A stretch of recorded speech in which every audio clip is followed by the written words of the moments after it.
Hello everyone, welcome to Vinyl Tap, where we wank on about our waxy wares. Thank you again for subscribing to the Patreon, we appreciate it, and Merry Christmas, or whatever holiday you celebrate, or no holiday you celebrate religiously or otherwise, just so you get a bit of time off work. I hope you're having a lovely time. I got norovirus or food poisoning or something for Christmas, so I'm sure you got a better present than that. It currently feels like Dave Lombardo is doing the last bit of Angel of Death right on my colon.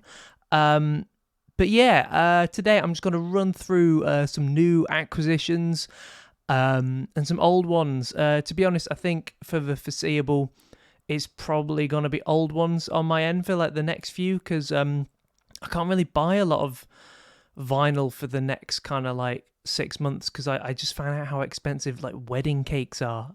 Ridiculous. But anyway, here's some cool stuff, some old stuff, some new stuff. If you got anything you want to show off, just pop it in the TNM Discord server that we set up over Christmas, and just show off to everyone if you want. This is the only place I could really start, I think. It's Hank Von Hell. It's his debut solo album, Egomania. I was gutted to hear that Hank Von Hell passed away the other month. I genuinely thought it was a joke or something, because his last solo album that came out is called Dead, and in the promotional materials and stuff, it was like Hank Von Hell is dead on June 11th. So I thought it was something like that, and then I saw all the tributes coming in, the tributes from his like former bandmates in Turbo Negro and like his current bandmates and things. I was like, oh no, he is actually dead, isn't he? He's just one of the best rock and roll frontmen ever. Like the voice, the makeup, the mannerisms, the unabashed like homoeroticism he like stuck into that band. I'm sure that we'll do something on Turbo Negro at some point on TNM, because that band's story is genuinely unbelievable.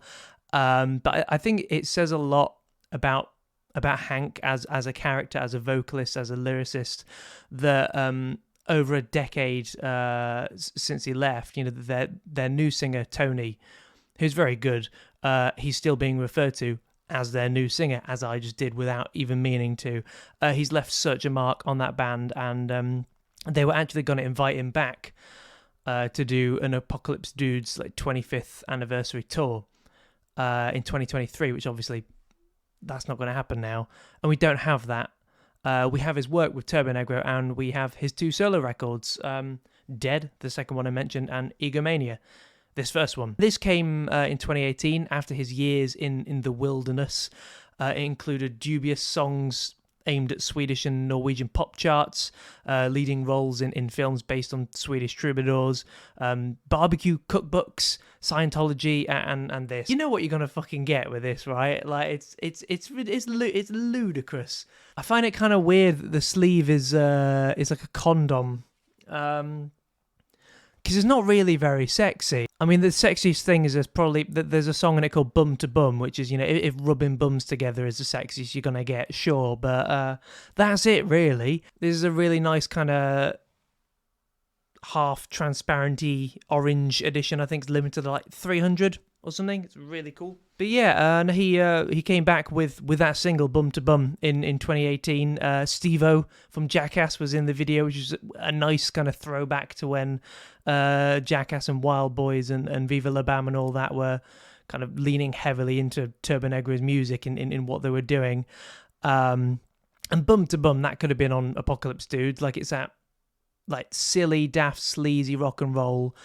It's just so high quality, like that. Bomb Walk Chic and Pretty Decent Exposure on this album, they are all like that top draw quality, kind of Turbo Negro death punk shit. It was actually co-written, a lot of it, with Cat Casino, who I was going to say you will know. No one will fucking know. He's one of the guys from Death Stars, which was just a kind of weird collaboration I did not see coming. He ended up leaving the band. I think it was between this and Dead, the second album, but just fucking weird, isn't it? That band has some weird connections. Like the singer was like really entrenched in the like black metal scene in the 90s, which is just like there's loads of weird shit about him in a bunch of black metal books. Just look at that fucking That's amazing, right? That's so fucking cool. I love that. But yeah, again, it's not really the kind of like transgressive, subversive stuff that you might have got with like Ass Cobra and Apocalypse Dudes. It's just banging rock songs. A lot of them are kind of about rocking or just being cool. I'm just gutted because he did this, he did Dead. I actually saw his comeback show, his first live show as a solo artist in Sweden, and it was incredible. He was brilliant. He did all the songs off this. He did a handful of Turbo Negro songs as well. He never did any proper shows for Dead, which I'm gutted about because I think I like that album more than this one. As comebacks go, this is pretty fucking stunning. And again, I'm pretty certain we will do something on Turbo Negro at some point. But for now, Hang Von Hell, Egomania, give it to me, Def Punk baby, rest in peace. Next up is Devil Is Fine by Zeal and Ardor. It feels like ages since this came out. I first kind of got wind of it when Kim Kelly wrote the article on Noisy in 2016. She interviewed Manuel about this, and it was before he was signed. He just self-released it on, I think it was on Bandcamp, because I remember that article coming out. I was like, wow, that sounds like nothing I've ever heard. And then I was listening to it, and I think it got taken down because it got snapped up by a label, and they wanted to officially release it. But yeah, I fucking loved this when it came out. I've reviewed it for Hammer. I think I gave it a 7. I'd probably give it an 8 now. And I've chatted to Manuel a couple of times, and he always plays this down. I don't know why, because it fucking rocks. And this is just, I think this is the version that you can still widely get. It's the green version. It's I don't think it's limited or anything, but it's just looks cool, doesn't it? The idea of black metal and black American music smushed together it's a unique concept, isn't it? No one had done that, as far as I know. This is more than that. It's not just black metal and kind of chain gang chants. It's electronica, Gothenburg death metal, some kind of like rockabilly by way of Nick Cave on stuff like What's a Killer Like You Gonna Do Here. He did it all himself. Like, this is truly like one man, like bedroom project stuff. I think my mate gave this to me. I think he gave me it at a Devin Townsend gig. He's like, here you go, mate. Happy early birthday, and just gave it to me, which is very kind of him. And I got it signed. I don't know if you can see because the pen was nefariously in green ink, but there you go. I got it signed by Manuel when I saw them for the first time at the Underworld in Camden, which I got the ticket right here. I think it was only their 4th show or something, and they were great. And obviously they were much better when I saw them a few years later doing the Stranger Fruit tour. But there was something about seeing these songs like raw and naked in that live environment where they'd literally done 3 shows before this. And songs like Devil Is Fine, where like that's a classic song, like not just a classic metal song. That is an actual like classic song. This satanic post-metal John Legend. So I don't know what the fuck it is. It's incredible. You know it. And everything down to the cover art, like Robert Smalls on the cover here, the slave who liberated himself, with the sigil of fucking Lucifer superimposed over his face. Like, it's such a bold statement. And Manuel has improved so much, and I think he's gone to more interesting places since. And I've been listening to this a lot because I've got the New Zealand Ardor, which I guess, unless Sam and Perrin have just gone fucking mad, we'll be covering it on TNM in February. And while he has gone to far more interesting things, just as an initial burst of like, what is this? This raw burst of ideas. It's so much fun. Like, if you've not heard it in a while, go back to it. It's much better than you remember it being, and it's only 25 minutes long, innit? Now it's Swans time. It would be weird if I didn't mention Swans, wouldn't it? This is Children of God, their 5th record from 1987. You know what? I've not actually opened this because I got this from my lovely fiance 2 days ago for Christmas, and I've not opened it because it's been sat in my suitcase. So I'm just going to read the little label on the front. Lovingly and completely remastered from original mixers in 2020 to great sonic effect. First time on vinyl in centuries. Includes remastered Feel Good Now contemporaneous live album download. I'm just going to open it now. You're fucking joking.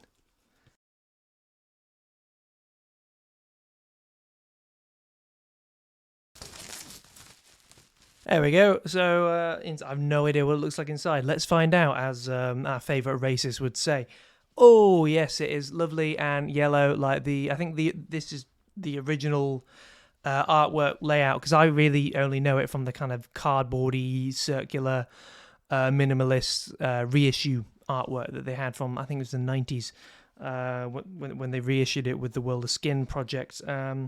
But yeah, it's double vinyl with the lyrics printed on the little sleeves. That's pretty fucking cool, right? Yeah. No poster in this, which is weird, because Swans records always come with unnecessarily large posters. But yeah, this is their fifth record from 1987. It's a massive departure in that they actually started writing songs, because they'd already written a large chunk of Godflesh's discography before Godflesh even put out Street Cleaner. This came out 2 years before Street Cleaner, and Swans had already fucking completed it, right? They go from pure industrial to this weird grinding, noisy beast, and they brought in Jarbo, who added extra vocals. She added this really haunting element to Swans' sound, and I didn't used to like Jarbo, but now I really appreciate her, and this is the record where she really becomes part of the band, I think, rather than just an extra texture. And in terms of tunes, it's got bops, right? Like The New Mind is a metal track, like Michael Gerard doing the "Save Your Soul" scream. It's so caustic. And then immediately after, you have this beautiful ballad, this piano ballad, like Jarbo giving the "In My Garden." Again, it's just that push and pull of Swans, like that kind of beauty and just brutality, which I love about them. The guitar tone on this is so fucking thick, and just placed against the weird horns and stuff in songs like a Drug, sha-la-la-la-la, open bracket, close bracket. It's terrifying. And there are genuinely lovely songs on this, like You're Not Real Girl. And this is the album where you realise that Michael Gerard is a great songwriter. He just doesn't want to write songs. But when he does, they're fucking great. The New Mind, You're Not Real Girl, the title track, all brilliant songs. And after this, they got snapped up by Universal Music, and they put out The Burning World in 1989, which everyone thinks is a piece of shit. Michael Gerard hates it because it's leaning into the folkier, more acoustic side of things. It bombed like fuck, like hardly anyone bought it. And he just refuses to acknowledge its existence beyond Goddamn the Sun, which is, again, an all-time classic Swan song. But yeah, Children of God, well worth checking out. More Swans. It's The Great Annihilator, their ninth record, released in 95. I got this in Gothenburg in October. My fiance and I went for our anniversary, and I got it in Benguns. It's a record shop. They have a few stores around Sweden, and the original one's in Gothenburg. And I wanted to go last year when we went to Gothenburg, but they have two, and I went to the wrong one. So this time I went to the right one, picked up a few things, got this. And this is cited by quite a few people as their favourite Swans record. I know that Sam Slight, who is he's a patron, and he's written some fucking excellent music criticism. This is his favourite Swans record. And God, I love this. I also love this package as well. It's a lot, pretty much all their records are really cardboardy and tactile as fuck. So it's proper arts and crafts stuff. It's really nice to hold. Yeah, and just the kind of colour scheme is carried on to the vinyl and stuff. It just looks kind of looks bleak as fuck, really. Songs like I Am the Sun are super propulsive and catchy, and then you've got the dour shit like Celebrity Lifestyle and Alcohol the Seed. Then there's just a super mad shit like Mother Father with Jarbo just going all mental like the motherfucker over that mad snare pattern. And I think there's a bit of a misconception that this is like the hit factory. And when you listen to it, that idea is nonsense. Like, of course, it does still have those songs on it. And like with Children of God, it has actual songs on it. But it's 70 minutes long. And it has that light and shade, the kind of more abstract stuff and the more direct stuff. You got stuff like the title track and Warm. They offer that weird kind of like hopefulness that you often get with Swans that is exchanged for that crushing nihilism. But yeah, while this is, I guess, it is fairly accessible in terms of Swans stuff. So if you've never heard them before, this could be a good place to start if you're not ready to go into like a 2.5 hour opus like this one. This is Soundtracks for the Blind by Swans. It came out just a year after The Great Annihilator. It's their 10th and at the time final album until their comeback. It's a big boy. It's 2.5 hours long. It's so fucking dense. It's this mangled opus of field recordings and live recordings and studio loops and original songs and re-recordings and live recordings. It shouldn't work, but it just does. This is another one that is often hailed as like Swans' masterpiece. They have about half a dozen albums like that, almost as if they are the best band ever. This was released as a box set in 2018, but I just didn't have the money to get it. It was like a limited edition. I missed out. So they reissued it earlier this year, and I managed to snag a copy, and I just forgot that I'd ordered it because it was like 3 months ago. It's not limited like the box set, but they ran out of pressing, so they're just waiting for more. And like everything on the Young God Records store, which is Swan's own record label, it's signed by Michael, which is cool. This is half the album. It's a quadruple album, Clouds and Bones. Here's the other half. It's not one for impatient listeners. It's not one I'd go to if you're just getting into Swans, to be honest, because it's fucking long. And I didn't like it when I first heard it, but one night I had to paint my old flat, and so I just decided to whack it on Spotify, and it just swept me up. And there's one song in it called The Sound. It's 13 minutes long, and it's this like crescendoing, like just masterclass in like post-rock, and that's when I got it. And it makes more sense in the context of the record, but if you want to see where bands like Godspeed You, Black Emperor just like nicked their shtick from, it's The Sound. Just pop The Sound on and there you go.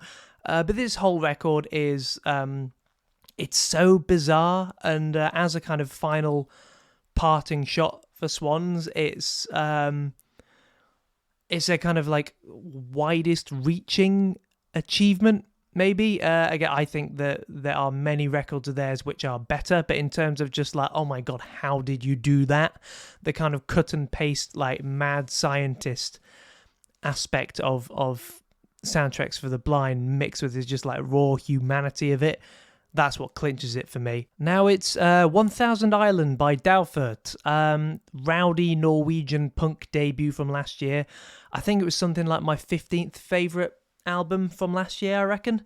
Yeah, I don't know. I should have sounded more certain than that, because seeing as I put that list together, I believe it was 15th. But yeah, this is a proper banger of an album. Just look at the artwork. I love the blue and white aesthetic that it's in the artwork. It's on the record too, which just looks fucking like glorious. And it's in their photo shoots, and it's like what they wear live. They have these white and blue get-ups, they're just so cool. And I hate to keep using that word, but this band is just so cool. On one side, they lean very hard on that rock and roll hard edge punk of like early Kvelertak. But they don't dabble in the black metal stuff like Kvelertak do. It's very much that nails as fuck, party harder than Andrew WK's erection energy that you get from bands like the Dwarves or something. Songs on here like Ingenman's Land, like if Kvelertak wrote that'd be the best thing on that new record, Split, which I thought was really good, but this is better. And the singer Annika, her voice is so great.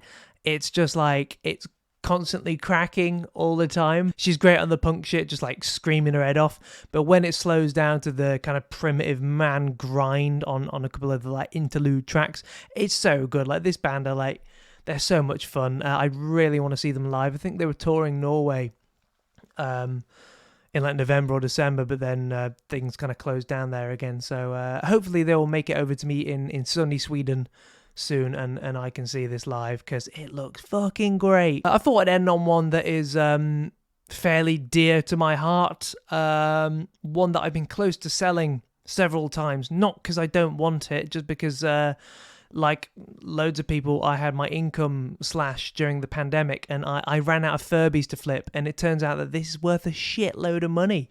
But it's Cradle of Filth, Dusk and Her Embrace, the original sin. This is one of those lost albums I never thought I'd hear. Cradle did their debut, The Principle of Evil Made Flesh, in 1994. They fell out with their label, Cacophonous, and they did the Vampire EP to kind of wriggle out of that contract. So there are these recordings of Dusk and Her Embrace with the Principle of Evil Made Flesh lineup that just existed, but we were under the impression that they were unfinished demos and they were just stuck in the vaults and we wouldn't hear them ever. They sound pretty fucking finished to me. This is the 2016 re-release of, this alternate version of Dusk and Her Embrace. And it's fascinating. It's got Paul Allender really leaning into the twin lead majesty of the kind of Cradle sound that they'd established without him, like on the actual Dusk and on Cruelty and the Beast as well. It's got Danny being even more feral than he is on the version of Dusk that we know and love. This is the Plague Green version. It's limited to I think it's 100 copies. I mean, that artwork is fucking bollocks, isn't it? Like, this is like that's pretty tasteful actually. But yeah, it's got some really cool old, like ye olde photos of them in the band practice and stuff from like 1994, 95 time. What I get from here, these photos, it's kind of like Cradle as a gang, which is something that kind of got lost through the 715 lineup changes. And it's something that you kind of get from the new lineup now. Obviously different and drinking much less, but it's just a pretty cool snapshot of a band stumbling onto something fascinating. But yeah, in terms of the sound on this, like the bass rumble on Heaven Torn Asunder is amazing. Like the rush of Funeral in Carpathia is even more urgent, and the synthesized like naff strings, they sound even shittier and even tinnier. But I think that adds to the kind of pathos and the real emotion in this, which is there in loads of Cradle of Filth. And I think people sometimes forget that just because it's cheesy as fuck, isn't it? And the fact that this starts with Nocturnal Supremacy, which isn't even on the original Dusk, is just such a cool little artifact. You've still got Kronos from Venom popping up, giving it the spooky black metal treatment on the Haunted Shores of Avalon. But yeah, this is just, if you've not heard this, it's worth checking out. I prefer this to the original Dusk and Her Embrace just because it's a bit more necro and shonky. And Dusk, obviously it has like the tracks like Dusk and Her Embrace, but it's of those early ones, I think, of like Principle, Dusk and Cruelty, it's probably my least favourite, which sounds fucking stupid. But yeah, I mean, early Cradle's amazing, and I'm sure at some point we're going to be doing a kind of Cradle deep dive, like, I don't know how long the special's going to be. We're going to have to do all the fucking band member profiles, but yeah, this band, fascinating musical lineage, and this is just a really cool kernel of their history. And that's your lot for now. Thanks again, as always, for subscribing to the Patreon. It really means a lot. And again, if you got any cool vinyl over Christmas, why don't you flop it out on the TNM Discord server we got going on? It's fun in there. Everyone's nice, aren't they? Of course you are. Of course, we're coming back with the new format of the regular show on all your usual streaming platforms in the new year. But yeah, keep your eyes on the Patreon. We've got a TNM Does Horror coming soon. We're going to have another regular feature going up around the same time as the main show.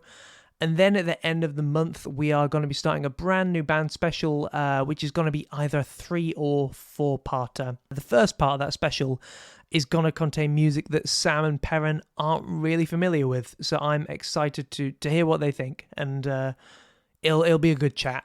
So yeah, I'm off for now. Stay safe and all that. Go watch Titan.